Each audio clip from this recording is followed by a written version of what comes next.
আজি মই আপোনালোকক মই কেনেদৰে দহি বটো সেয়া দেখুৱাম। চাদৰখন দুই চাইডে মানে মেচিনত মুৰি লৈছোঁ। তাৰপিছত সূতাটো মিলাই পেলাই দোকানৰ পৰা লৈ আনিছোঁ।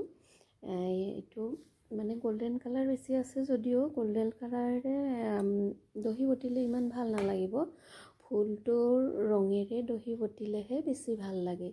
মানে পাতল ধৰণৰ পিংকো নহয়, কিবা বেলেগ ধৰণৰ ফুলটো অকণমান এয়া সূতা মিলাই পেলাই লৈ আনিছোঁ।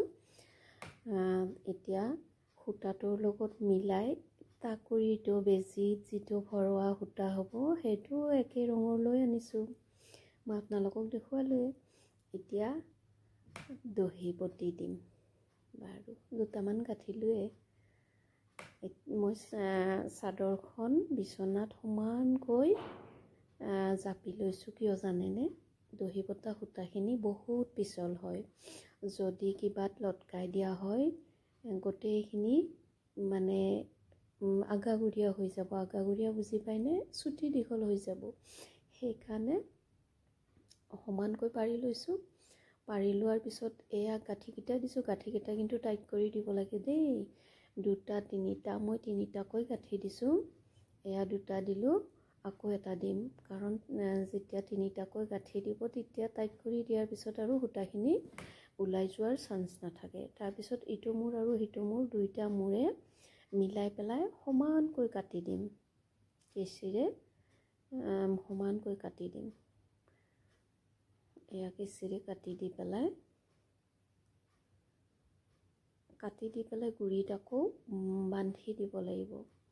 সূতাখিনি মই আগতে কৈছোঁ নহয়, সূতাখিনি বহুত পিছল আৰু অকণমান ঠৰঙা হয়। যদি আমি এই বান্ধটো নিদিওঁ তেনেহ'লে সূতাখিনি ওলাই যাব। এয়া এনেকৈ পেঁচ দি পেলাই দুটা তিনিটামান দি দিলে আৰু সূতাখিনি আৰামছে টাইট হৈ থাকি যাব।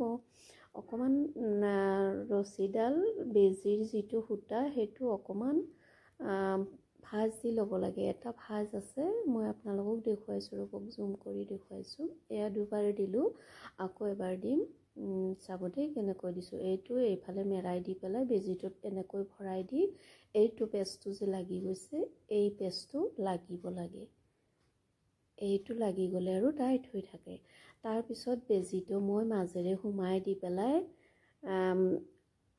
বেজীৰ সূতাডাল কাটি দিম। চাব দেই, এয়া মাজেৰে সোমাই দিলোঁ। সোমাই দি পেলাই বেজীৰ সূতাডাল ওলাই থাকিলে এইডাল কাটি দিম।